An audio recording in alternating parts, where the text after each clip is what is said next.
Hello, RP people, and welcome back to another episode of Role Playing as Smart People, the podcast where we pretend to know what we talk about when it comes to all things tabletop. My name is Santa, and thanks for tuning in again. Today we have Scott W. joining us, as well as 3/4 of the Finderski clan. And today we have a very fun episode. We are discussing our experiences with 5e and the Curse of Strahd. I know to anyone who listened, which not too many, I don't blame you. There's only one episode out, and the other two kind of had to get scrapped for some technical issues. But we figured, you know what, let's still talk about this shit, just because we now can review it since we've played it, and we're not just going in, looking at the rules and saying, hey, now we know what it is. Our word is final. So, I'm going to hand this over to Scott since he GM'd it. And before you do that, though, I do have to point out that you screwed up again. Uh-oh. He said Finderski when it's Finderski. Clearly the I is long. I mean, you always say Finderski, and now you're like all of a sudden like Finderski. Who's that? It'd be Finderski if maybe he had two N's. Yeah, you're right. No, because or if he was German. Yeah, or German, but they're technically, if you look at his name, then be Finn. The I and the E have two letters in between it, so it actually would be Finn. If it was Fin and then E, it would be Finderski. Well, where's the stress? Is it that doesn't make sense because it's Finder. I mean, it's still Finder. There you go. Now, technically, to Ethan's point, we are Germanic. I mean, my don't admit that. Don't admit that on air. Don't admit that. Oh, I'm totally admitting it. Go back to the phonics. Go back to the phonics. So, Finderski, since it is German.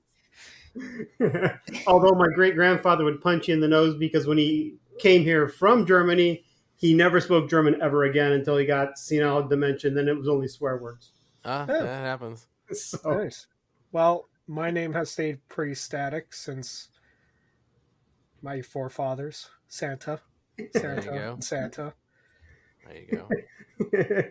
And your forefather likes to hang out with elves, which brings us back to 5e.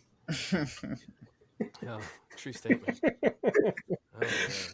But anyways, back on topic. Scott, you want to take over? All right, so I'll start with, I mean, I made a lot of notes for this, but I have questions for people too, so I can take other notes of what you're saying, and so we can just kind of have a free-flowing dialogue, if you will. I will say that this definitely taught me more than anything that system 100% matters. And I mean, system matters. And that's going to come a lot of things. And with me, where system matters, I used to thought it meant like system matters for like the genre you want to run or the game you're going to run, but it really doesn't. For me, system matters because if the system and the GM aren't a cohesive unit, it's just going to not be a good time. It's going to be real bad. And I will say up front that I don't think the game, we had fun, like every group has fun, but I don't think the game was as solid as any of us thought it would be or wanted it to be. So for the folks listening, if you listen to the two of you who listen to it, it is what it is. There are a lot of issues with 5e, and I really thought that, you know, like a lot of things, we could overcome that, and it turns out that I couldn't overcome my unconscious and conscious biases. No, I'm just fucking with you, but for real, I can't stand that system, and I really found out. And I tried, like a lot of effort and work went into it. The maps were all done up. We got the tokens. There's a lot of forethought that went into it. I actually studied the adventures, and so I wanted to do it as much as possible. And but ultimately, there's this crushing oppression of the game system that I felt handcuffed me. So that's where I'll go with that. So what I want to do is I want to work this a little in a weird way. So Audra, You've played 2 games total that I'm aware of, and you may have played more than that. But I know 2 that you played. You played in the Task Force Raven at the Unfortunate Con. That's what we'll call it from now on. And then you played the Curse of Strahd 5e. And also, we'll put a caveat, and where Rich is correct that technically we played 5e we played 5e rules, but we didn't play 5e by all the gitchy gotchas and the superpowers that you normally would find. So that's a fair statement. I think you'll bring that up, and we'll talk about that. So Audra, looking at it from a brand new player, what did you think of the game that you played? And you guys be as brutal as you want, because we're gonna make this into a collective stomp fest. Okay, so first off, I am really not into fantasy, so like playing elves and druids and things like that doesn't appeal to me.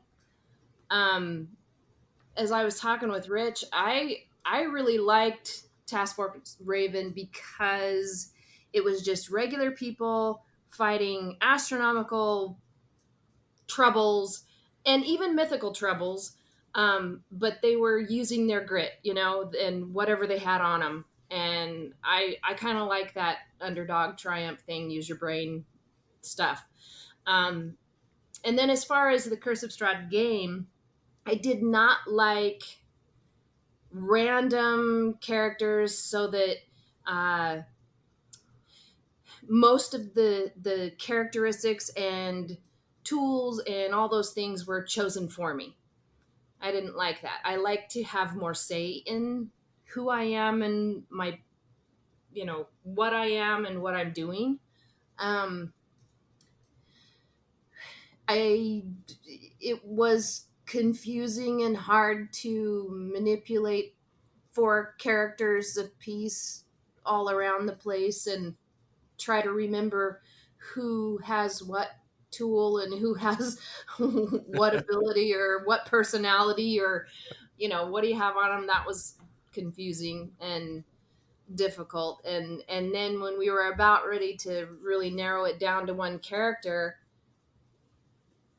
I kind of liked the character I ended up with, this little street urchin that wasn't really good for anything, but kind of spry and managed to stay alive. But then as we were going to go into the actual game, that character would have had to have changed personality, or who he was, basically. So I don't know. A couple things that I'll point out real quickly also, though, is Audra's not interested in playing fantasy, but she does like fantasy. Like, she likes Lord of the Rings. Right? Yeah. So it's not that she doesn't like fantasy is the problem. Playing fantasy was your issue, right? Yeah. The other thing that I will mention, and this is just to be fair to 5e, the random character generation is one method. There are other methods in 5e, such as the Matrix or the array. 4d6, take the highest 3, and then you can assign those wherever you want, rather than just straight down the line.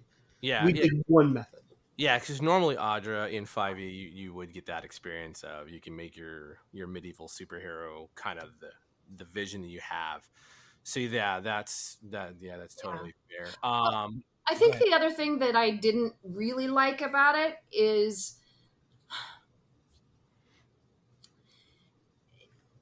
that the task was almost pointless. I mean, we went into it, you gotta save the town from this evil in this house, but it was more like that old Atari game where with the castle, and you had to go find the key and save adventure, the and it was like, okay, well, let's see what's behind this door and what's behind door number 2, and to me that wasn't as fun or exciting as, okay, go find your contact and kill the bad guys and destroy the demons, and I don't know. You could change the plan and go figure something else out. So yeah. No, 100%. So I will tell you that adventure is actually called the Death House. It is part of the Curse of Strahd, and I actually used a modified version that I had to modify further to make it even more of a haunted house.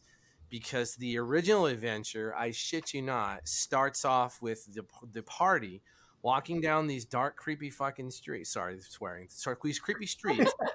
Oh no, swearing. Two kids that you met in the house are on the outside and tell you there's a monster in the basement. Will you please help them? I shit you not. That is the entire premise of how the adventure starts.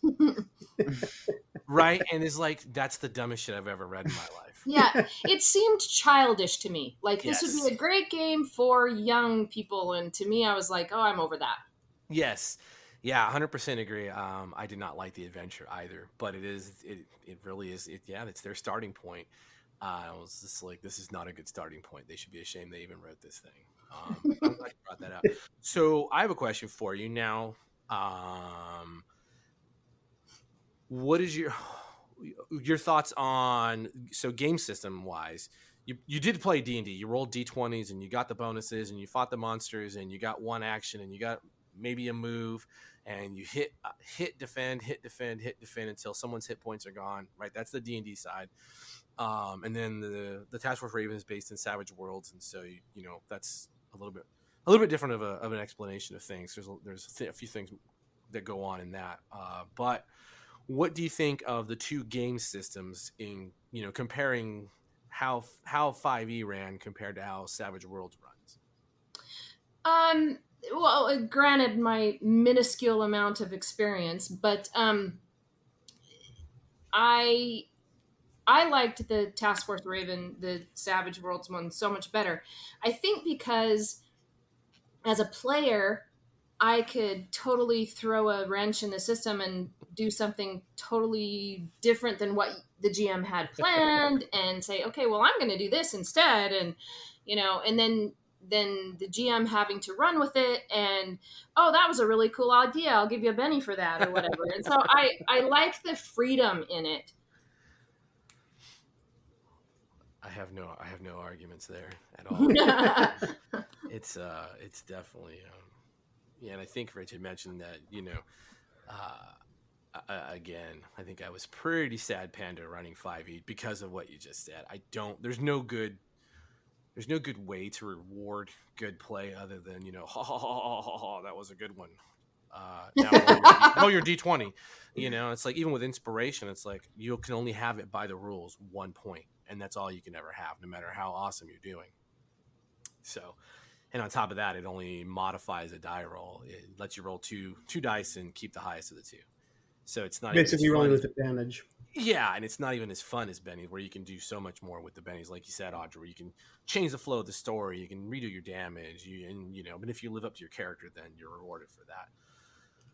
Now, again, to be fair to 5e, though, we didn't have characters that could take free actions, or not free actions. What do you call them? The bonus actions and things like that. Yeah, So once you start with, I don't know if that starts with first level or if it's like it does for some characters. I just don't know if it makes a difference because it's still a D20 with no bennies or an escape. No, you're right. I mean, I agree, but it is more than just a one action and move defend, one action and move defend. I mean, there are some other options available at that point.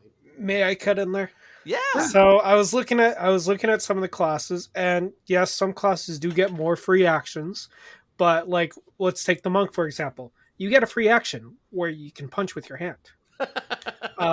Woo! And like the sorcerer, it's like you don't get a free action, but you can modify the skill ever so, like the spell ever so slightly to like increase damage or increase range.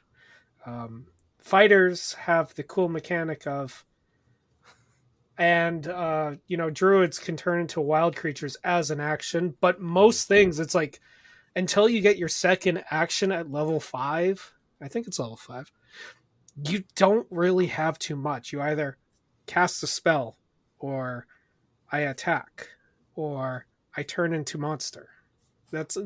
There's now some people may be hearing this be like, well, you could also do this and that and that. It's like, yeah, but cool for that one class.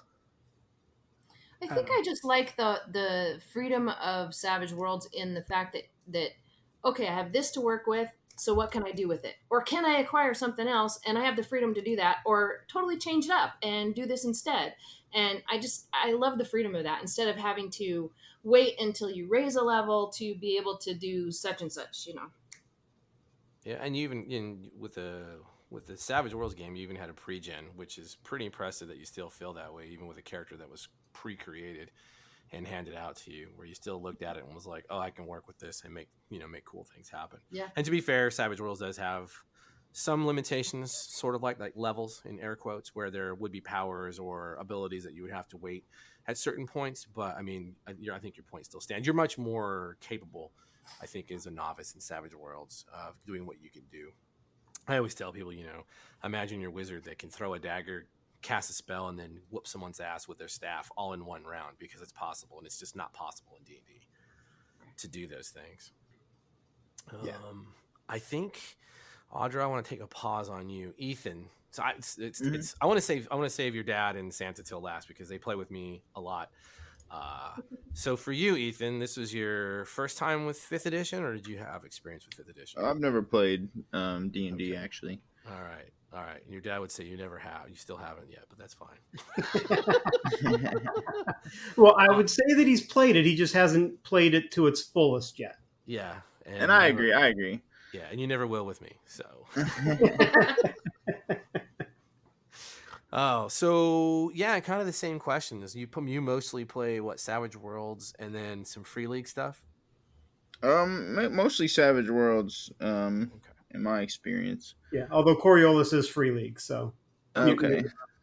Then yes, I suppose that's what.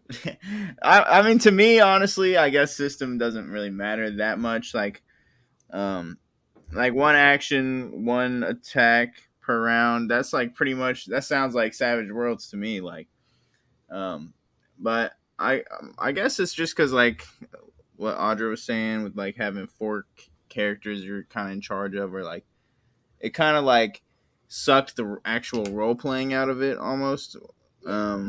Whereas like a cool dungeon crawl, like all the mechanics and stuff were cool, and like I feel like everyone was like playing well.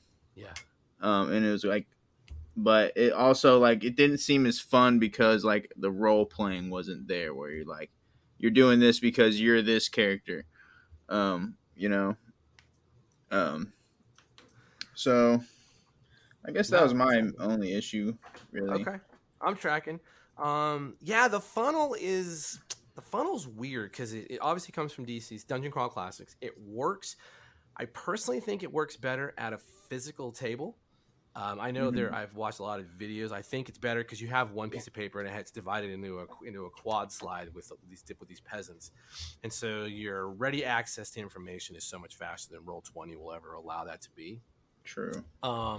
So there's that. And then I will say, where you both have talked about the funnel now, and the number of characters, yeah, definitely is a little weird, especially if you're not used to it. I think it flows better with DCC and at a table, but I also noticed, and you both had keyed in on it, using maps with the funnel is just a nightmare. It is so much better to go old school, and I should never put the map down, or at least I should have just shown you the house and then done what we normally do when we play and described the house and how you're going through it. And because having the map and then having a pre-designed adventure forced me to really focus on those things instead of how we normally play, where it's just a little big conversation and then just get to creep people out.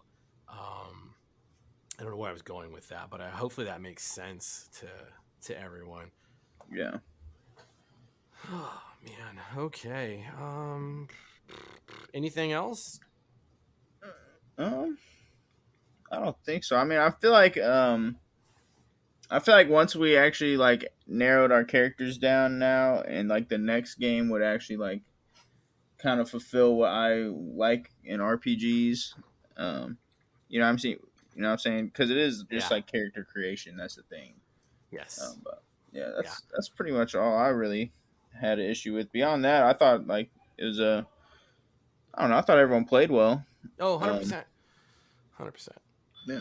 You guys did a great job. I will say that if anyone who knows the adventure, they were definitely beating their heads against the wall. Because you really did, because you made a beeline through the house, and like you missed a spell Yeah, that's book, the other thing I some forgot to mention. spells, crossbows, the room with the wolves. I mean, you guys could have overwhelmed with your sheer numbers, and there was crossbows, 2 heavy crossbows in there.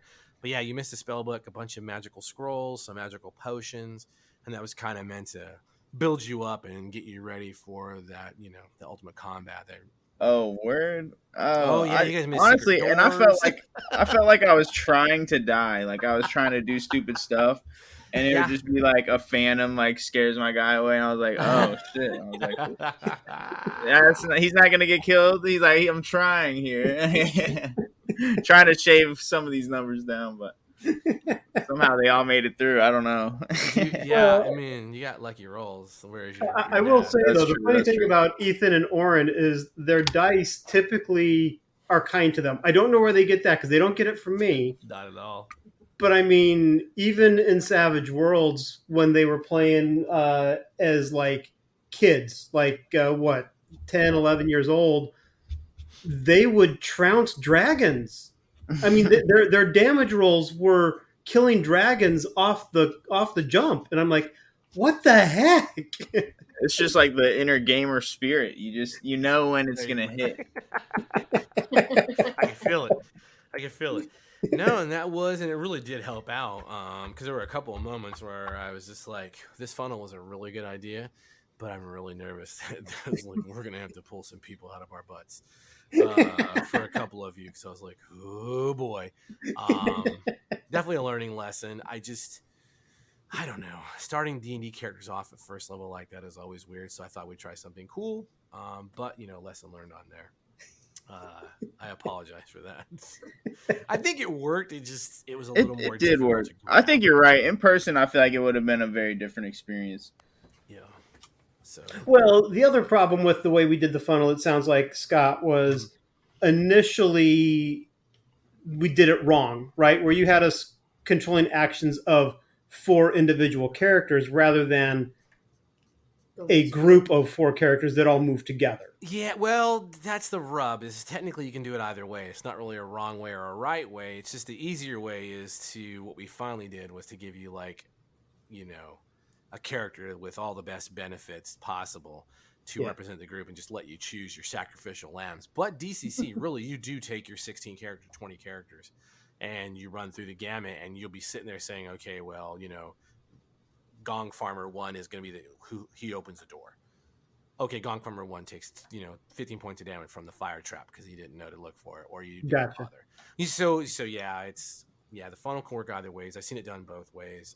And I started it the traditional way, and it was just like, oh shit, let's adjust this on the fly to make it easier for you guys.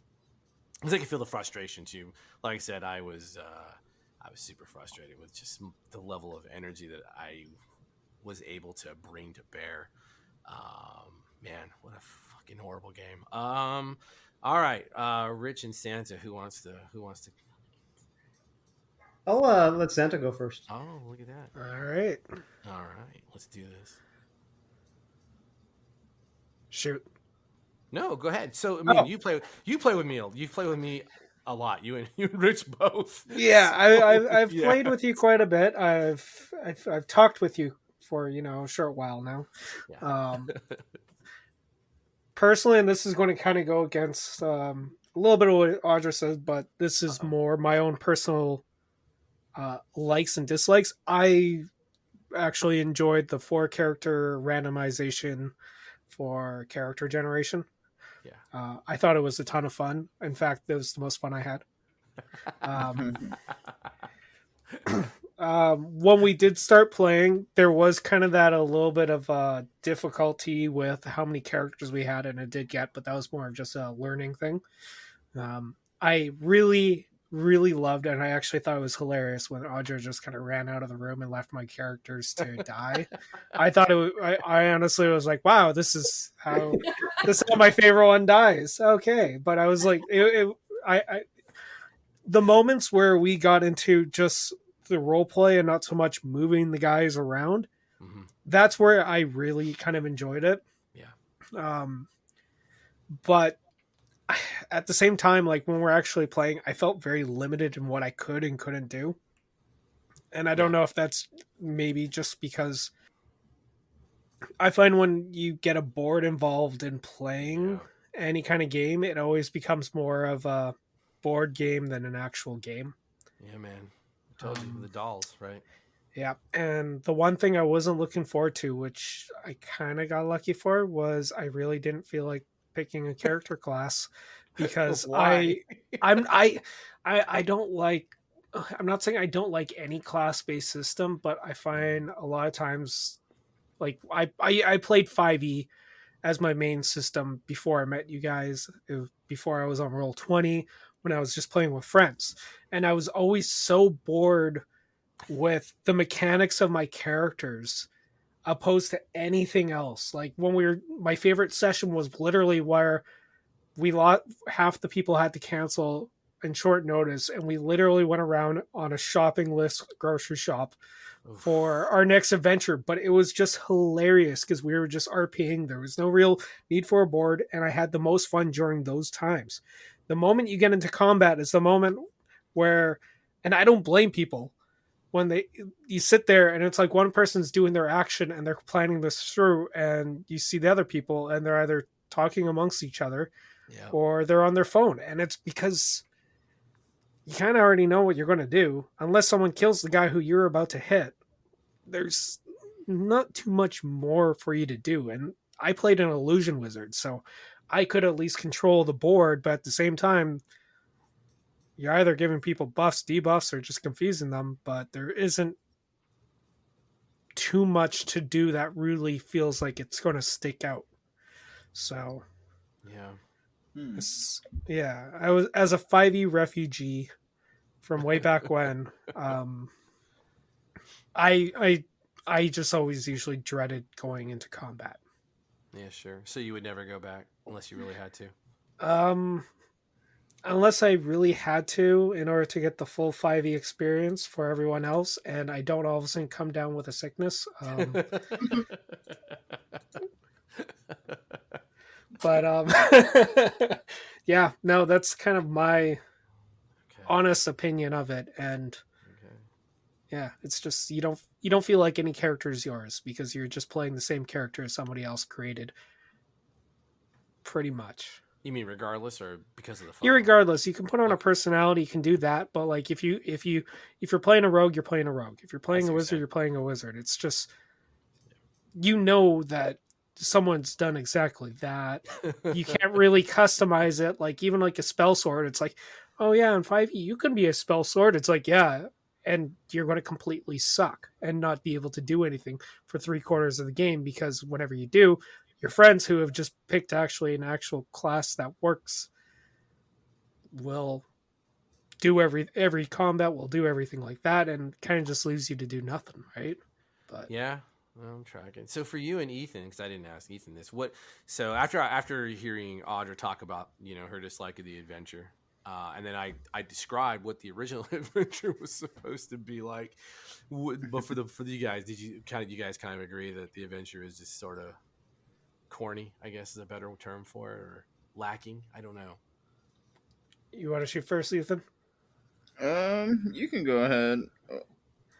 Do I think it's corny? I think it's exactly what I expect out of 5e. Condemnation. Well, even every adventure I've ever done, even in the game, it's like, oh, we need you to go here and kill the kobolds. We need you to go here and do that. It's like, why? Because we'll give you money. And you're like, all right, that's cool. Fair enough, Ethan. Yeah. That's a good point. Yeah, I guess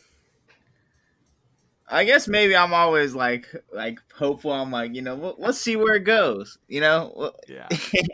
Give it a couple episodes. That's what I'm You're a positive person, man. I like. Yeah, like when I watch TV shows, I give them a couple episodes before I make my judgment, because the writers getting used to the actors and see where, I don't know. Fair enough. No, it's fine. That's all good. All right, Rich. Bring up the rear. Hey. So for me, I I love random character generation. I have always loved random character generation, and so that was fun for me. Yeah.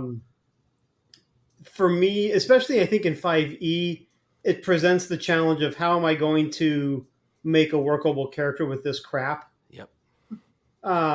Because that's generally what I roll.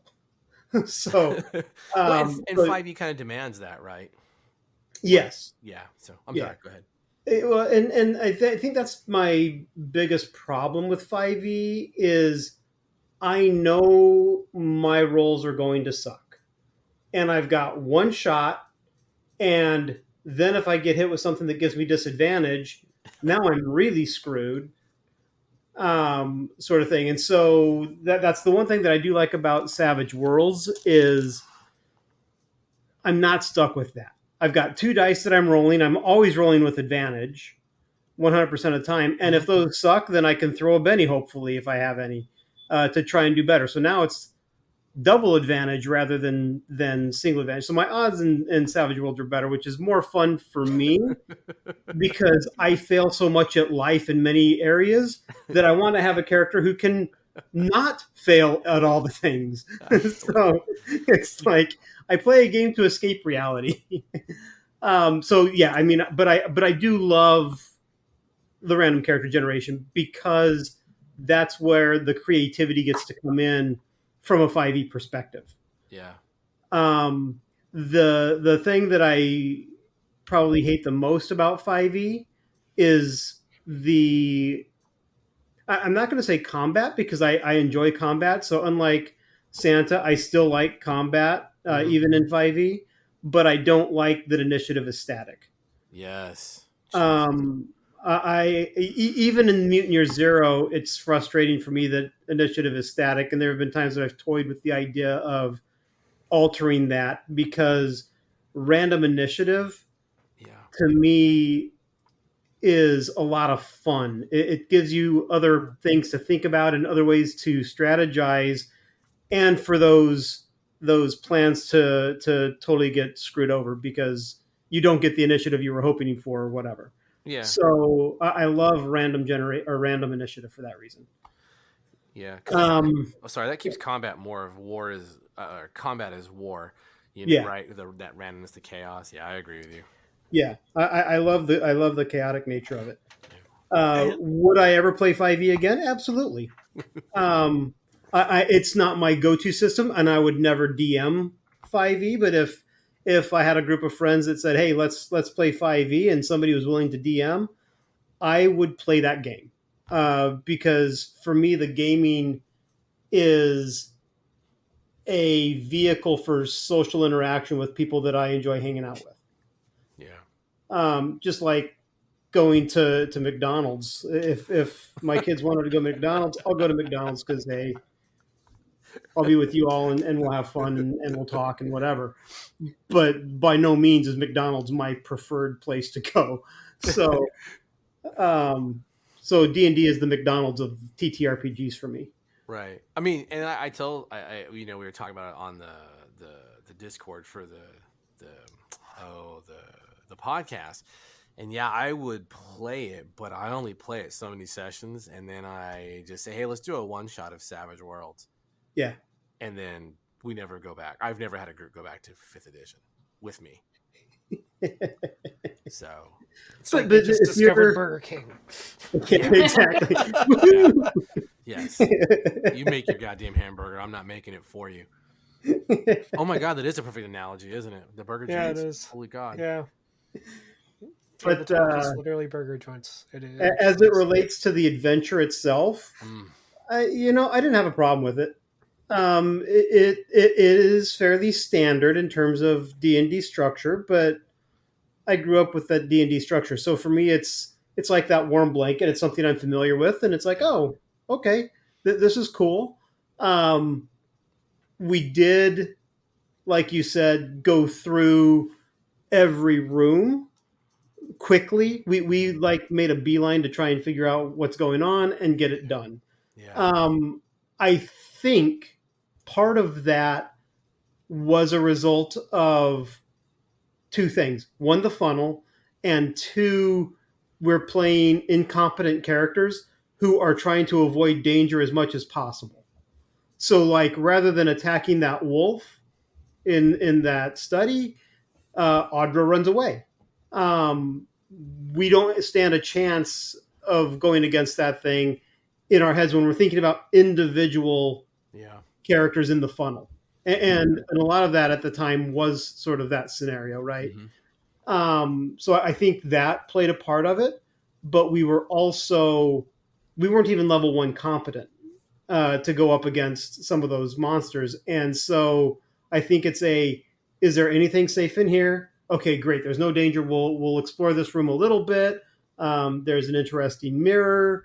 And look, there's a hidden passage here. So let's explore that rather than trying to do some of the things that we would normally have done with more competent characters. Yeah, and CR wise, you guys are actually, each of you were equal to a first level character with your 4 0 levels and their abilities.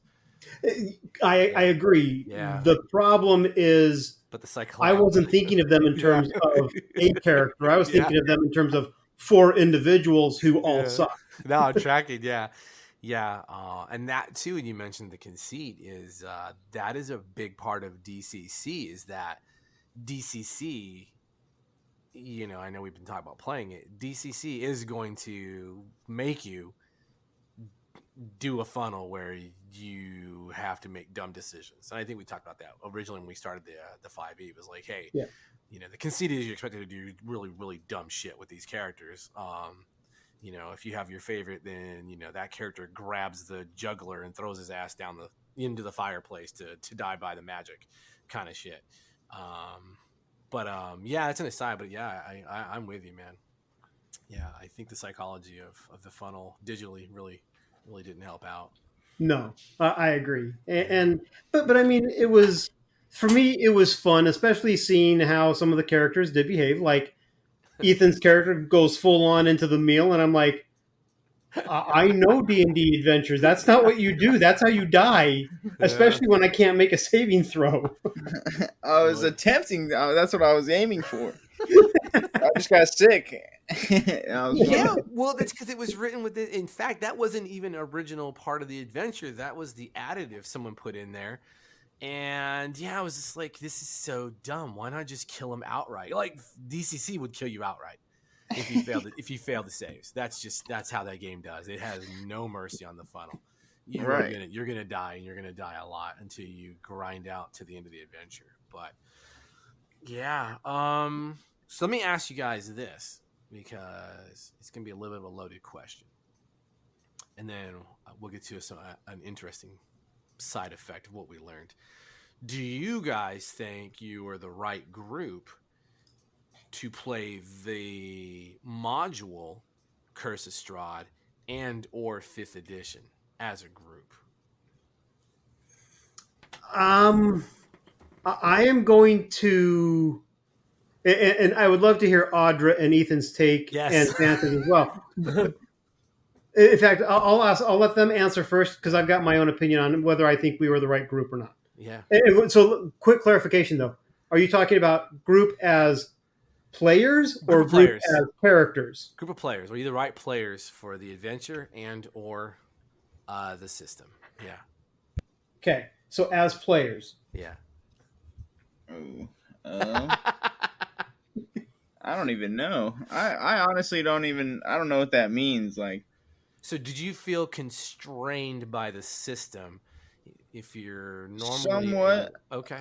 I feel like because Dad said he likes random characters, which I like that too, because you try to force it to make this character cool, you know what I'm saying? Like, interesting. How do I make a random thing interesting, which is a challenge. But I also enjoy the challenge of like creating a cool character out of thin air, or like off an idea.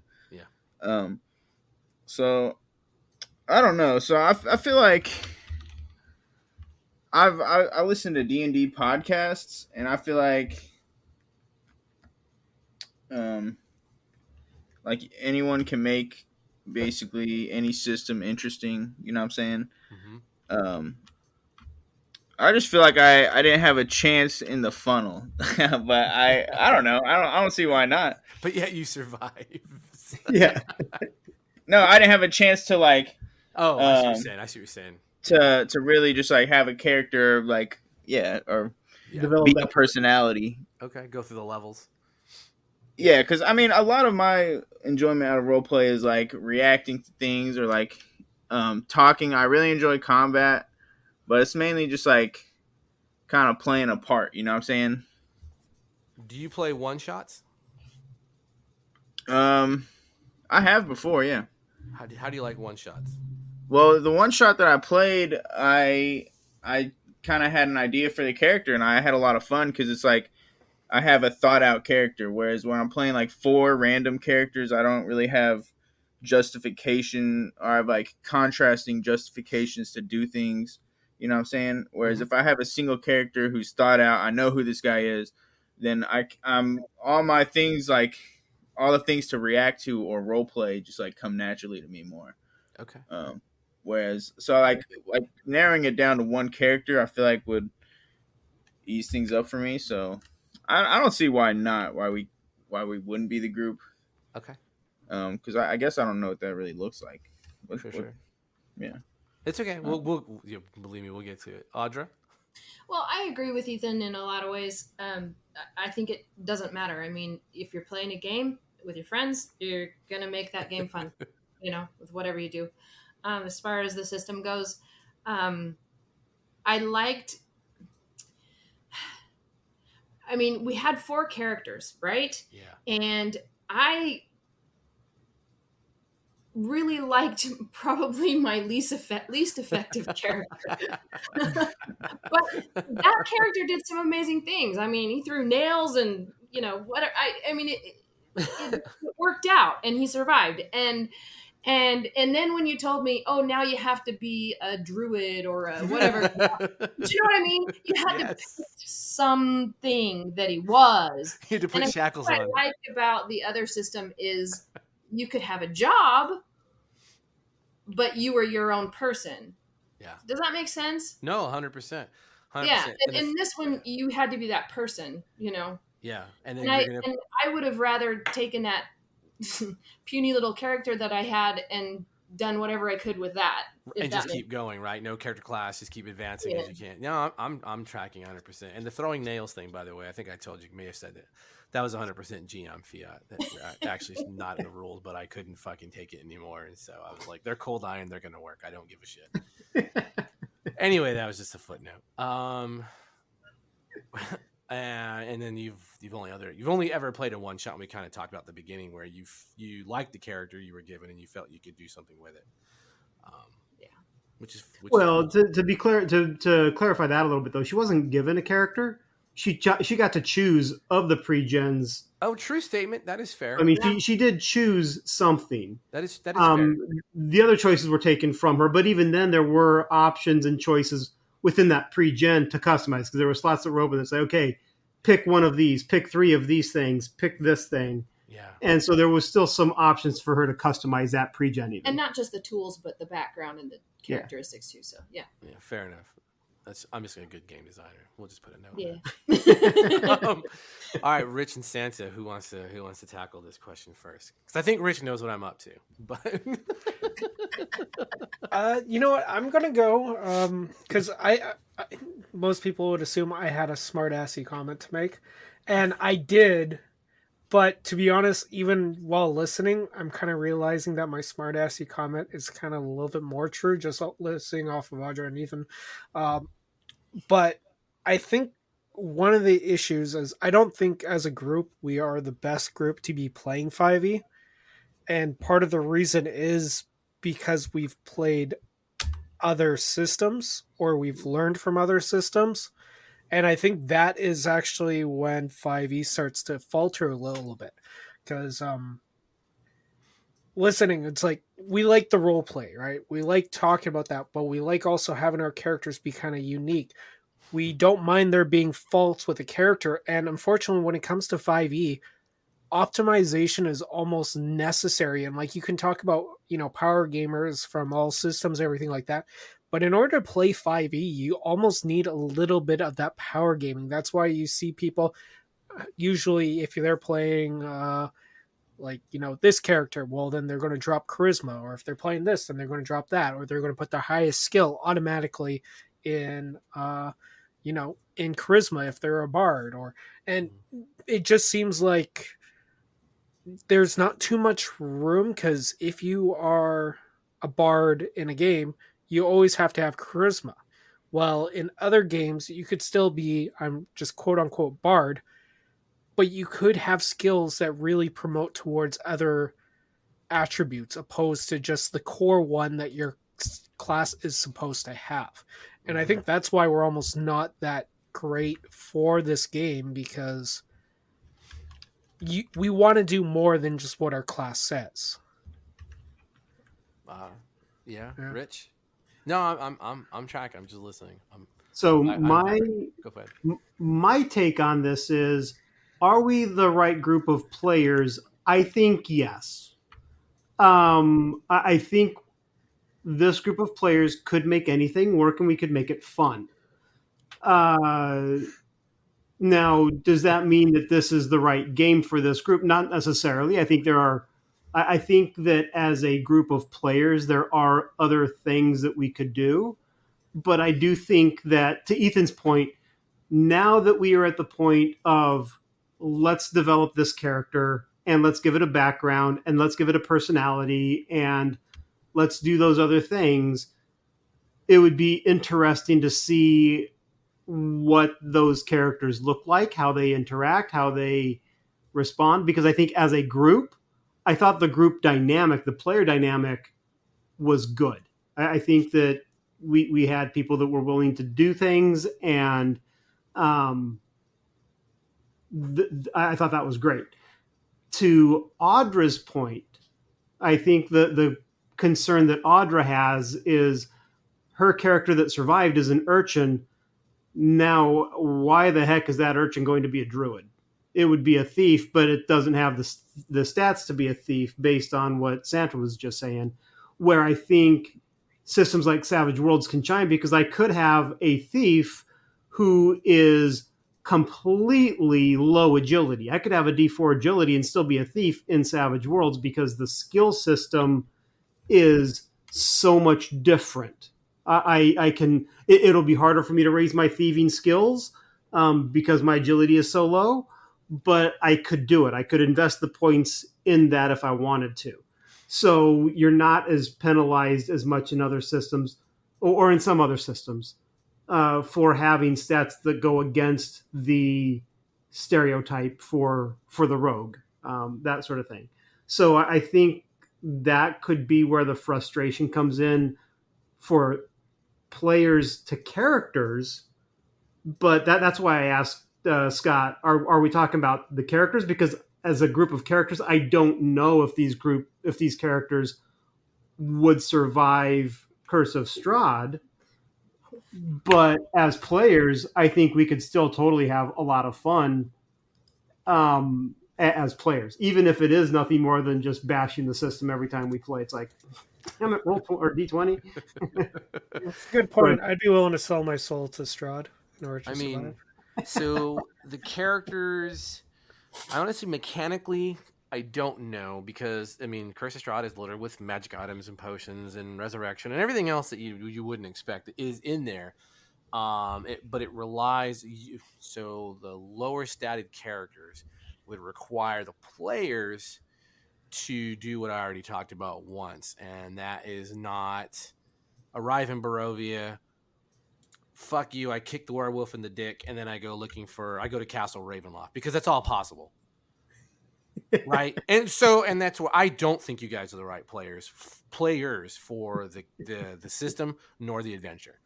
And I knew that within the first couple of sessions. I think that we had made a mistake. It's just not how you guys play. And then once I heard Audra didn't like fantasy, I was like, oh, okay, so that's one more like, aha, okay, now I see what's happening. Can we make any game fun? Yeah, you should play Monopoly with me. You're gonna fucking enjoy Monopoly. Well, and I can tell you that Ethan and Oren love Monopoly, or at least they used to as kids. That's what they wanted to play all the time. But you know what I'm saying? Like, I honestly don't think you're the right players for neither the system nor the adventure. And I really do. I think as soon as we got to the Barovia and you guys realized you could go anywhere, you either would have headed to the most ludicrously dangerous spot for some reasons, right? Or you would have went to Castle Ravenloft, which is fine because, you know, and like Strahd shows up whenever the hell the DM wants him to show up and to set a tone, to set an example, to toy the party. But now, game-wise, could they have survived? You would have had to have played much smarter than your average superhero party in D&D. That much is true. You would have had to have relied on, I can't just stand here and attack. I have to defend. I have to defend one of my party mates and forego a combat action this round. Shit like that.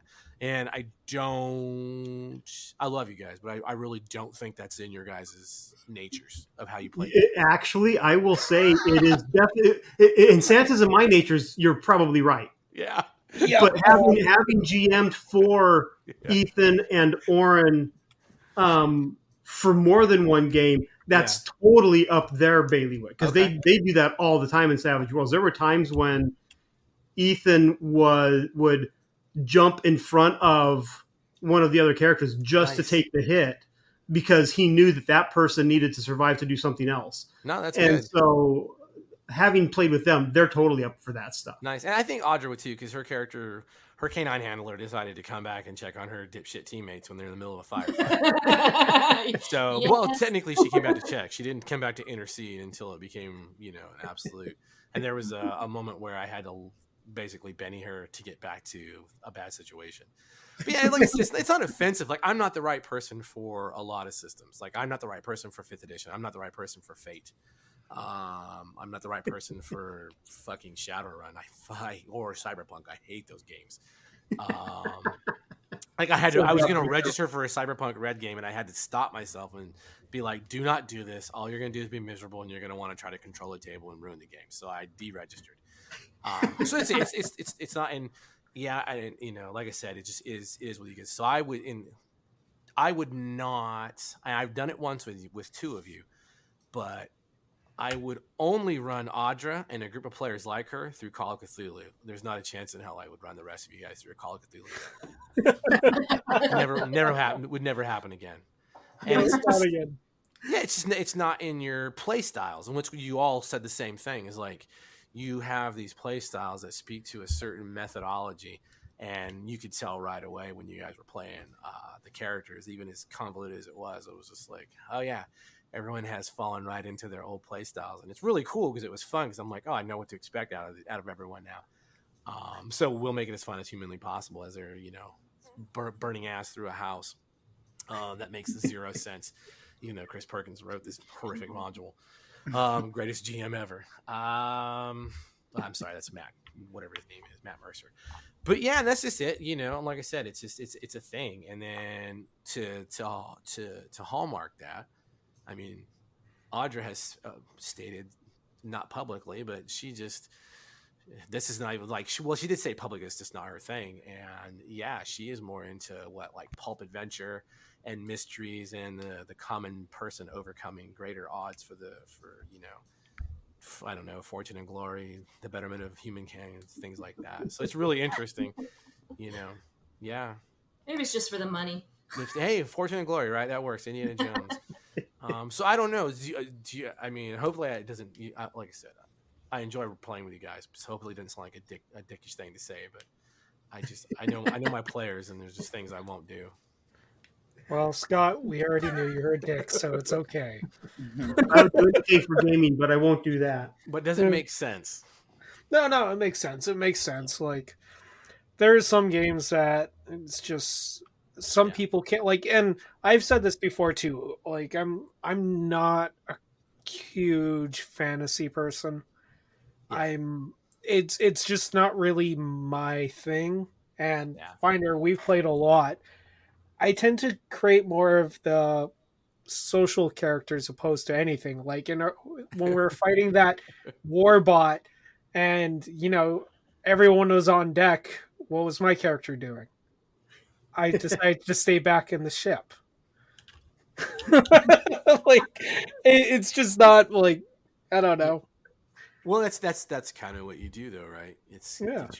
It's your slap tickle dick characters. I Yeah. mean, it Yeah. just is what it is, right? Rich will always make a reckless, headlong person. Hmm. Day after Ragnarok, tell me I'm wrong. Well, you're wrong in that I don't always do that, but they are the most fun to play. Yes, that's what I'm saying. So yeah, I mean, and that's what I think I learned the most is like if you really do know how your players are, you're going to find a system and a genre that can help meet in the middle with everyone. I think, and I honestly do not believe it's fifth edition. Uh, yeah, Yeah. I would 100% not have a good time running fifth edition.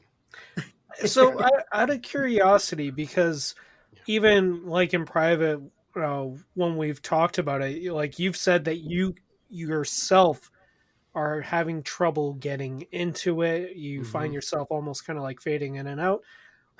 Why do you think it's the like? Was it the system itself that was doing that, or was it just kind of the game itself? Like, us For playing no, for 5e. it was a system. It was so limiting, and it makes me a Debbie Downer when you guys say or do really cool shit, and there's nothing I can do about it other than be like, yuck, yuck, yuck, that was awesome. Could I? And the point, could I do bennies in the game? Yes, but that's not the intent of 5e. And when you do that, mechanically, you're going to break 5e. 100%, you're gonna destroy 5e. 5e is such a tightly wound war game that it's chess. And when you deviate from 5e, you are causing some serious mechanical issues. That's why people get so goddamn mad when they can't, min max their characters for 5e, like you guys said, because you really have to. We're going to get So, quick downvoted. question on that though, Scott. I mean, there are everybody that I've ever played with, even in old D20 systems, Mm-hmm. there's always house rules. Yeah. So, Yes. do you think you would have a problem if you were to like house rule? You know what? You can't have bennies, but I can give you more than 1 point of conviction, even if the rule stands that you can't use your conviction more than once per roll. Like I can't just keep throwing burning conviction, but if I have 5 conviction, I could use those 5 conviction within a single combat, just not within a single attack, sort of thing. Um, Maybe, but I still think because of how it works, because it gives you advantage. It's not a reroll, and advantage is gigantic in 5e. And so if you have five options to have advantage, and you're not going to burn them because most of the rolls don't really matter because you're a hit point sponge, you know. mhm. So I think that's the difference. Where in Savage World, you get those 3 wounds and you get shaken, and I think you feel it more. You're like, oh shit, I really need to make this goddamn stupid roll, or it's going to be hell to pay because it has the consequences are a lot greater in Savage World. Now, having said that, DCC officially Lankmar has a DCC version, and they do use this bennies basically, but they're not like re-roll your dice. It's fleeting luck, and for every point you spend, you add 1 to the roll, and you can do it before or after. Gotcha. So it kind of makes up for it. The good news is you just throw out the fleeting luck, and it basically says it just do it like bennies. So that's a D20 system. I think you could do that, and then it's just wonky enough to where the spells are randomly on a chart, and you roll against the chart. You don't just roll a D20 and it's a binary pass or fail. The same with the warriors. You get your D die, and if you attack with this, and the D die is a 3 or higher, then you get to narrate this really cool shit that happens. Like, yeah, I pin him to the wall with my spear, and then I come off the wall, and I'm doing the other thing. And so I think that kind of D20 system helps. But yeah, because back in the day of OSR, now those games are a lot less. I think they might be a lot less breakable, but there were no really, we didn't have those mechanics, right, for that kind of thing, for re-rolls, and we had to make magic items and shit for that. Yeah. So I don't know, and the static initiative just it kills my heart. It really just hurts my heart to see something so stupid still used. And to kind of compound on what you're saying, like what you said, Finder, is true. Like you could house rule this, you could house rule that, you could house rule this one, and then another one. But at some point, when are you better off just using a system that already uses those things, opposed to just trying to shove things into a system that doesn't have them. Like we've Well, see, I'm not even talking about shoving things in that it doesn't already have. Conviction is already there. Kind of like even with Savage Worlds, there are still things that people home or like house rule It's inspiration within Savage Worlds. So they do, but those people, again, like when we get on people for Savage Worlds, that they come into it and they're like, "Oh, I'm going to take away, the darkness penalty." Okay, don't do that. You don't understand the system enough and how it works. And I think that because of the mechanical nature of 5e, I think it breaks far easier than other games. I really do. And that could be. I don't know enough about 5e to argue that point. Yeah. And like we've talked to a few people who have designed 5e products, right? And most of them at the end of it are like, well, not we picked it not just because it's the system we play, but it's because it's the most popular system. Yeah. And like I can't fault them for that. Like what was it, the Dr. Gord board and Dr. Gorbord's semi-racist adventures to prove a point in time. Yeah.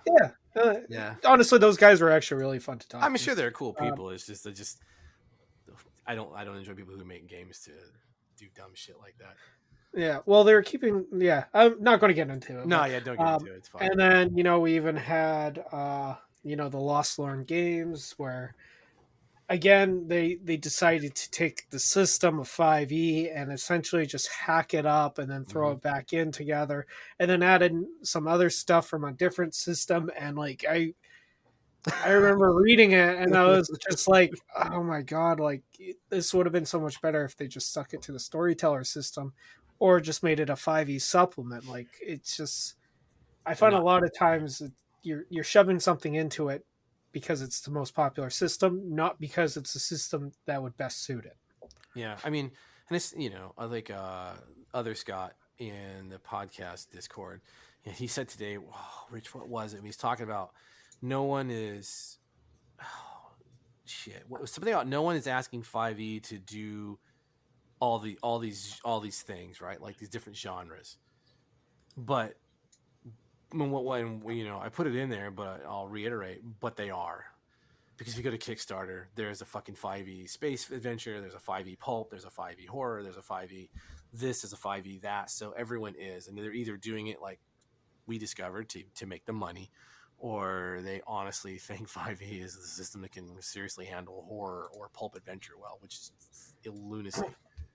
Well, I think I found kind of what he said, and it was like well, maybe not what he said, but I'm just kind of reading this one. And it's like he comes from Pathfinder 1, right? Yes, which is just as awful. And he's talking about you could still create very unique characters because there's so many goddamn options. It's ridiculous. Yeah. Like if you ever tried to create a Pathfinder first edition character, it's almost overwhelming with all the extra stuff in it. And I love actually what he says about how 5e feels. And he's like, 5e feels like you're playing with action figures where you can choose what goes in their hands or what backpacks they have or what they or what they're wearing, but you can only do so many combinations, and you're really encouraged to play their way. And I was like, that's actually a really good one. I'm trying to find his exact comment. Like, I was thinking that at the beginning. I didn't want to say it to be disrespectful, but I was like, if I wanted something like that, I'll just play Diablo. No lie. Like, I would rather run the system of my choice, but a genre the players will love, if that makes any sense whatsoever. Mm-hmm. At least yes, although I would hope that the genre would be one that you can at least get behind. We're gonna find out. Well, actually, I'm really excited about the Dawn Imperium setting that I put together. It's not should be fun. Bad. Yeah, I put something. But I mean, like, if you really can't get behind Cyberpunk, I would hope that you wouldn't run a Cyberpunk. Yeah. I say that having played a Cyberpunk with you, and I had a good time with it. So, but I mean, I wrote a game. Like, I can't run Low Life. I can't run superheroes. Nope. Those are just the ways that my brain does not think of good stories for those. Right. Yeah. I'm the same. I don't think I could do justice to either of those either. I'm like, I tried running superheroes and I'm like, I don't know, just punch the building. I mean, I I don't think You're I throw Superman. superheroes Who either. cares? Like my superheroes are more of the boys, I guess, where it's like, yeah, naturally you'd be gods and you just kick people in their chest and blow them up because you're like, nothing's gonna stop you. Which is the premise behind Aberrant from White Wolf. Yeah, yeah, right. So I don't know. Yeah, God, this really has been a just completely. I just really didn't enjoy 5e. It really made me sad because I was really super excited to run something for you guys. Because we talk a lot of shit on this show, and it's just like we're really good players. We do have good games, and it was just like, oh my God, I'm in a train crash and I can't stop myself. What is happening? And I can feel it. If we had the sense to record way back our Eberron campaign, it would have been Yeah. Again, still one of my favorite campaigns ever played. Savage Worlds, of course. Of course. But look how much you could do, because Eberron is written for D&D. Imagine trying to do half the shit that you guys did using 5e. I would not be able to. I would have failed my jumping phase. You definitely would have failed your jump, right? That's what I'm talking about. I don't even think you would have probably tried it because you know mechanically it's just not supposed to happen, if that makes sense. Or crashing a ship into another ship like that. Yeah. So many good moments. It was a great game. We've had a lot of great. Even the mothership, as much as I don't like the system, it was still a fun game. Yeah, because you guys enjoyed the setting and you were having fun with it, and I was having fun torturing the shit out of you as the ship's computer. So, I don't know. Now, I do want to say one thing real quickly for Ethan's benefit, and that is don't ever worry about offending anything or being respectful, I guess, because we crap on everything on this. 100%. Almost everything. So far, none of us have said any bad things about DCC. I've not played DCC, so I can't. No. And I'm and it's currently my dragon. So, I mean, we'll eventually. It's only a matter of time. Yeah, I mean, I want to run it for you guys. Oh, I would love to play it. So I can delete my notes that I made there, my notes for the 5e thing, because that's it. I mean, I enjoyed getting to play with new players, so that was fun, and then letting Audra have another adventure of super nerddom and stuff. Yeah. So, and here is, I made a list, and before we wrap this, well, I guess the big question is I really don't want to do the 5e, and I assume you told everyone why the 5e is kind of dead because we lost. I didn't tell anybody that 5e was dead. I told them we're doing a debrief and we're going to figure out where we go from there. Okay, so we lost 2 of the sessions and recordings. My voice was never recorded. Yeah. So we have 2 sessions of just you guys answering mystery questions, which I think would sound amazing to listen to because that'd be hilarious. Yeah, right. If I jack it up to chipmunk speed, it would be probably pretty hilarious. I'm just saying. So I mean, I guess to be fair, I can't just pull chocks and be like, "Fuck you guys, I'm going home." So if Audra and Ethan and Oren, I'm not gonna say Rich or Sansa because whatever. We don't have a choice. Yeah, if they really want to continue 5e or start fresh first level characters in the Curse of Strahd setting, we can do that. And then I would be willing to, I'd be willing to throw up. I'd be willing to do it just to say we have had, yes, you were a first level character. Yes, you advanced a couple of levels. Yes, you decided to tell Strahd his mother sucks and he punched you into the trees. Yeah, so I mean, if you guys want to do that, and you don't got to answer that now, you can have the moment to figure it out. And if not, we could do something different, or Ethan and Oren and Audra could bow out, and then it is what it is. And again, no one's under any pressure to answer anything. But just so you guys understand kind of where we are and the predicament we found ourselves in, because apparently I boomered on technology rolls twice. Blame Roll20. I'd still tell you to blame Roll20 because it's probably their fault. I think next time we'll record using the audio using our normal software, aka the one that we're using right now. Yeah, and I'll just record well, we're not. Yeah, we'll put a pin in that because I'm not recording goddamn battle maps anymore. The day after Ragnarok we just played, that had a battle map, but I wasn't going to show it to the players, but I was just walking them through everything and describing what I thought would be in there. Yeah. So, Rich, I know you may not have known that or not, but that was all a battle map that I had of it inside of a pyramid. And then I just made shit up as you guys were going because I didn't know what else to do. So I want to play I'm going to see if I can predict something. So I made a list of games or settings that I think Audra would play. Because the horrific thing she said was she doesn't like fantasy games, which I've never heard in my life. And I was just like, oh, because I know Rich and I come from the rich tradition of like Tolkien D&D, play it, damn it. Which is fine because I'm like, this is amazing. We have there's a unicorn. There's a unicorn right now. So, and I know she already said she liked Task Force Raven, which is, thank you. You don't have to say it because I wrote it, but I do appreciate that you found it fun. Oh, I liked it. I do love that. So here's a list of settings that I think Audra would probably play. And Audra, feel free to tell me no, and I will explain them to you if it doesn't make any sense. So the first one I put down was Octoon Cthulhu. You play world investigators during World War II who discover the Nazis are trying to raise Cthulhu from the myth and the other mythos creatures to fight for their side. It's a lot of mystery and investigative work, puzzling things out and putting clues together and then defeating evil. But you're not superheroes. You don't have any powers whatsoever. You just have maybe a gun or two and maybe a ritual that's going to kill you. Okay. I like the mystery. I like puzzling things out, but Nazis are old news. I don't know. All right. I don't know. All right. I was close. I'll take that as a close. I said, I don't even know if no, that's not one I put on there. I was just making a list of shit. Then Task Force Raven, we already know because she likes the idea of going against supernatural forces with semi-mundane people. I put Night's Black Agents. You play government operatives, sort of like Task Force Raven, but you're hunting vampires specifically. In fact, you're hunting Dracula in the Dracula dossier. It's got the whole Bram Stoker's Dracula book has been rewritten, and it's the story, but it's got notes made in it as if there were agents throughout the 1800s and 1900s and into the 2000s that were finding out these pieces of that novel are actual true. And you have that as a clue, and you can go through and do things. And based on what he had said, what Richie said, I was like, I bet she would be willing to play something where she hunts vampires. Maybe. Yeah. Oh, see. Yeah. And then the big one, the gamble. The gamble is.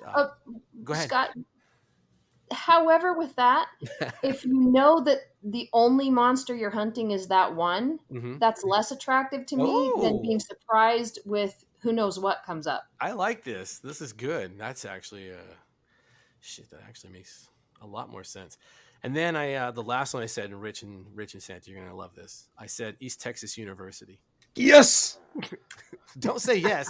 I'm just playing a guessing game to see like where, because I like trying to get in the head of a new player. So you guys want to tell her what East Texas University is about? Scooby-Doo at college. It's a Savage Worlds game. Well, here you go. Santa's gonna defend it. Okay, essentially what East Texas University is imagine you're a freshman at college. It's called a freshman, right? I don't know. Yeah, freshman. Those are American. Yeah, okay. American terms, right? So we don't really use those. So you're kind of a freshman in college. You and a couple of friends. You don't know any supernatural, ain't real, nothing like that. You kind of start off beginning of the semester, and all of a sudden something kind of weird happens. And essentially, imagine like Buffy the Vampire Slayer right at the beginning, or with a little flair of X-Files mixed with a little bit of Scooby-Doo, where you're kind of just you're creating normal characters who all of a sudden discover that everything that goes bump in the night is actually real, and you're kind of coming to terms with it the whole entire time that all of a sudden, shit's happening. Yeah, that would be fun. Yes, that was the first one I put down. I was like, I'd put money on the fact that she would want to do ETU. Yeah, I've wanted to play an ETU game since literally like the first month that I learned about Savage. So I'm just saying, yeah, it is. It is Savage Worlds, so it makes it a lot better. You earn bennies. You actually have to take exams in the game. You actually have to make your academics rolls to pass the exams. Oh boy! So, yeah. Finally, I could pass an exam in real life. There you go. So anyway, yeah, I just like I said, that's the and then Ethan's played all sorts of games, so it's not as fun a game as him. And listening to him talk, I was like, oh, Ethan's one of those, like, also a unicorn player. It's like, hey, we're gonna play throw darts at the goblins. I'm like, okay. I'm gonna make a character for that. Well, now just to like give you an idea of some of their play styles, though, like because Ethan in the Are you gonna tell me he lied? His personality lied? no. I'm just saying that his characters are all different from my experience. Oh, okay. Like in Orb, in the fantasy Desert Desolation campaign that I was running for them, he was a combat guy. Sure. Say that again. I said meathead, balls of steel, death wish. Like that's the thing. He had but the fun thing was he was also a lizard, so he could like run up walls, and he would do all sorts of crazy stuff with the terrain. Nice. So wall walking was not a problem with him, and he'd run on the ceiling and slice people from above. And then in Coriolis, he's playing more of a face type character who can't fight at all. Yeah. No, and that's what I was saying. Yeah, I think he's the kind of player who's just like, what are we playing? Okay, cool. Yeah. Give me 5 minutes with the book. Okay, I have what I want to do. Yeah. And Oren is the one that will go for the weird crap. He reminds me a lot of like Santa. I could see that when we were doing the haunted house thing. Yeah. Yeah. That was coming out. Yeah. Like his idea for the Coriolis game is he wanted to play a robot who thought he was able to fix ships but couldn't. Like he didn't have a mechanic ability, so whenever there was a problem on the ship, he'd run to go fix it and only make it worse. That was his that was his initial character concept. I'm like, yeah, we don't have robots in this, so come up with something different. Yeah, he did. I'm a liar. He's not really a mechanic. Then eventually we'll run Task Force Raisin. We're not gonna run Task Force Raisin. A prankster robot. Oh man! So the only reason why I want to do Task Force Raisin is so that we can actually do the chipmunk voice. Oh man! I actually did that for our session 0. I literally recorded. I literally bumped it up to 1. Yeah, it was good actually. That's the only reason why I had so much fun listening to it at 1.3 times speed. It was hilarious. There you go. So yeah, I don't know. I guess that's where it is. I do apologize. I really thought 5e. I really thought I could make 5e super fun, and I ended up not having a good time whatsoever. Except that I got to bullshit with everyone. So just to be clear, are we asking now the question of do we want to keep doing this even though it'll like force you to put forks in your eyes? Come up with something else, or just shake hands amiably and say, "Hey, it was great playing with you guys, and maybe we'll catch you all around some other time." Yeah, 100%. I think those are the 3 logical choices. Yeah. Okay. Yeah, and if we want to continue doing something else, then were those ones that you just threw out kind of the ideas, or would there be come up with something else? I mean, we could talk about it, but I mean, if we have to, it can't be fantasy, right? And we're already doing a science fiction game, so I'd like to avoid that. And we just did Day After Ragnarok, so it would have to be something Hollow Earth style, or ETU, or even Task Force Raven if everyone really wanted to. But you know what I'm saying, like something in those lanes of kind of more modern. A more modern, pulpy hero kind of thing. People getting involved with weird shit and trying to figure it out. I think that would be fair to everyone because everyone seems to enjoy that. Am I wrong? Yeah, I enjoy that. So you're not wrong. But the other thing for Ethan is Task Force Raven is special ops. Yeah, fighting supernatural. Yeah. Oh yeah. Sorry. So you'd be a spec ops soldier. And going up against unknowns, and it's always been a fun game. That's how I met your dad, actually. That is, except the funny thing is, it was a 5e version of Task Force Raven. You know why? Huh? You know why I did it 5e? Because it was where the money was at. To find players. Yeah, that was the only way I knew I could get players. And I knew it was different. So people would be like, "Oh, it's not. I'm not going to kill dragons. What am I going to kill?" oh, I'm special forces, all right. And then we ended up having a really we ended up meeting and then playing again, and I was like, okay, cool. It's two really cool dudes showed up, and that's all it showed up, because the rest of the dorks, I was wrong, and they decided they still want to, try to sexy time with the drow waitress at an inn because they're a bard. And all bards are sluts, apparently. And all games need sex moves. I hate you so much. Yeah. So yeah, that's kind of where we are.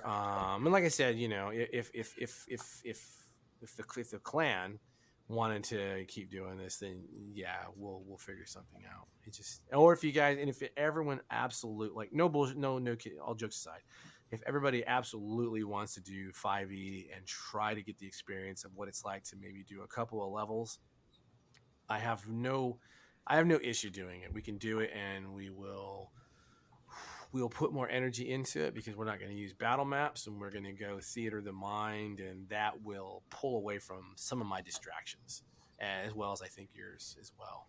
So I'll at least say that. Well, we'll have so much more fun if you're having fun, so you might as well not and keep something else. Somewhere deep inside is the 10-year-old in me that first learned D&D basic, or the original books, and I was like, I can make this game fun. God damn it, I can change her. We just do a little bit of heroin together. It's not a big deal. Oh man. Tell that 10-year-old you though that she's a strong, independent woman. Yeah, she has her own thoughts. Yeah. Well, that's why we have the other systems, because people got smarter and did something different. Right? I've said this on other recordings, though, and that is TSR understood that. TSR produced Dungeons and Dragons. They produced Star Frontiers. They produced Gamma World. They produced Boot Hill. All of them with different mechanics and all of them different genres. Yeah. So, and yet I still like TSR. Here we are today. Now they're suing new TSR. What a world we live in. Yeah, that's pretty much it. But like I said, no one has to answer any questions at this point. And the biggest thing for me is I feel like I owe a good game to everyone. Like a no bullshit good game. Because I feel bad because I know Rich and Santa's like, no, we have a lot of fun when we play. It's really fun games. And then it was like, okay, you see the wolf and the wolf goes, roll your damage, 7 points of damage. Okay. I want to die inside every night. Can I Benny that? Right, yeah. They just kicked the suit of armor over the stairs. Here, take it, Benny. Oh, I actually had fun kicking that. I do have to ask, what were those metal balls? Oh yeah. They were pure silver because you guys missed a lot of the treasure. And I was like, they might need this shit. So they were gonna be sling bullets for anyone making a sling. That's all they were for. I made that shit up too because I realized. Nice. Yeah, I had to call audibles on a lot of things in that adventure. But the house kind of responds, but not really. The kids, the Spectre was supposed to straight out murder you guys. Like, I shit you not, that's how it's written. You do touch things and do the things, and then the Spectre kills you. Or it attacks you. And I'm like, that is not fun whatsoever. And then when Ethan and Oren got possessed and they played it to the T perfectly. Yeah, that was funny. Time with this. And then Audra, she was like, I'm going to throw nails at it. I was like, okay, why not? I have a whole collection of like nails from like old school nails from coffins from the Old West, from Arizona. I'm like, they're probably cold iron. Just throw them. Sure. I don't give a shit. Works for me. Technically, not in the rules. That's why a lot of people were probably like, "This is bullshit." Spectre's immune. It's like, yes, the Spectre's immune to everything. Even your first level D&D characters. So Death House is notorious for murdering first level characters, just because. So the original monsters in there are like in the basement. There's like 8 fucking ghouls that are in there that attack you, and you're like 3rd level by the time you get down there. But still, it's 8 ghouls. There's it's not a gibbering mouther that you fight. It's a shambling mound at the end, which is just way hard to kill for 3rd level characters. And there's other things in there, like none of the creepy family stuff is even, that was all made up. Because originally it was just like there's a sad panda family and they all died in Barovia, and the mother did kill the kids, but that was it. A lot of the, when you guys missed the dad where he was in the room, his corpse was still suicided on a noose, and he had a note, and Strahd had a note, and there's all, I was like, you guys missed so much. There's so much. You have no idea of how many handouts I just sat there and stared at. I could tell. I was like, this man's prepared. I could tell. I was like, yeah, I over prepared. This is why I'm lazy DM my shit from now on. Back to that. Back to that. After Ragnarok, 100% made up on the fly. There's one game that I'm surprised he didn't actually bring up to us to maybe try playing. It's not Savage though. It's not Savage. What is it? Oh, DCC?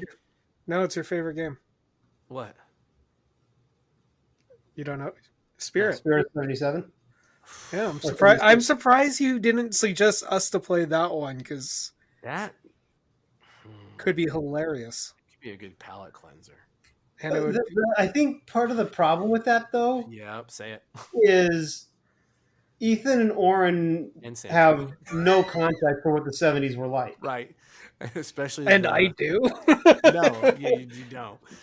Just watch Kings of New York and you'll be good. You'd have to have like, go watch Starsky and Hutch. Yes, you'd have to have like the TV show, not the remake with Ben Stiller. Yeah, you have to have homework. So Audra, just Spirit of 77 takes place in 1977, where you play like every blaxploitation, Dirty Harry, all those movies we came up on as Gen Xers. It's a game about that, but to a ridiculous degree, where like you do your characters and you might be a glam rocker who's also a roller derby girl, and so you're like on roller skates everywhere you go, and you're beating the dog piss out of people on rollerblades. It's a really good game. That's funny. that would be fun. It might be one of my favorite games, but it's really, I don't know how long you can last. Because that's a one. I only had one pair of bell bottoms though. See, when I was like 7, but you still had them. But you still had them, and you knew immediately. So yeah, I mean that's always an option. But we're talking about like a game to give everyone. It feels almost like cheating to run Spirit of 77. Plus, if you're gonna beep everything every time I swear in Spirit of 77, you're gonna be real busy. Dude, I stopped beeping swears around episode 6 or 7. Oh man, yeah. I need everyone else to plug their ears. I told you, I remember that every time I run that at a table, because I'll start off with a similar way of basically don't worry. It's the black detective. Black police chief, and now you're sitting in front of him for some reason, and whenever, as soon as I start the rant, you can see people's faces are just like, oh my god, what is happening? We're already impossible to probably get advertisers for, so that's true. I'm sorry. No, it's not even due to swearing, it's just due to the fact that we bitch about everything. It's like, here's a product that we're going to be advertising. It's okay, I think. We say the word 5th edition and D&D. The algorithm should pick it up and run with us. Right? That's the secret. You got to mention it within the first 20 minutes and don't swear in the first 17 or whatever. I know. But anyway, food for thought for you guys. And like I said, feel free, and no harm, no foul. If you guys are like, not we out, I fully understand it. I do appreciate you guys taking time out of your lives to have let us run an experiment, because the three of us can't stop talking shit about 5e. And I think we proved our points. So I might have nobody else, at least to us. We've proven our point to us. Yes. Your game is lame. I'm sorry. There's other shit that does things better. Savage Pathfinder is a better fantasy game. God damn it. Just play it. You can still be a cleric and a bard and a monk and all the other nonsense you want to be. It's right in the rule book. But if you think this is our final 5e episode, you're probably wrong.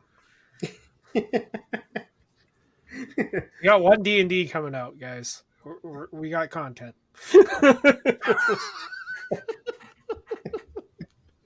But anyways, folks, Audra, Ethan, thank you so much for coming down to talk about your experiences with 5e.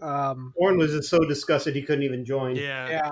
He literally called me crying and said, I just can't do it anymore. Yeah. Any parting shots, I guess we should ask before we sign out? From Audra or Ethan? Any what? Any parting, Parting shots? shots? Any alibis? Any saved rounds? Oh, I don't think so. I have my answer. I'm for sure down to play. I'll play whatever if y'all want me to. refer to my point I made 20 minutes ago, Ethan. Thank you. You're the best. Better stock up on some bennies. Oh.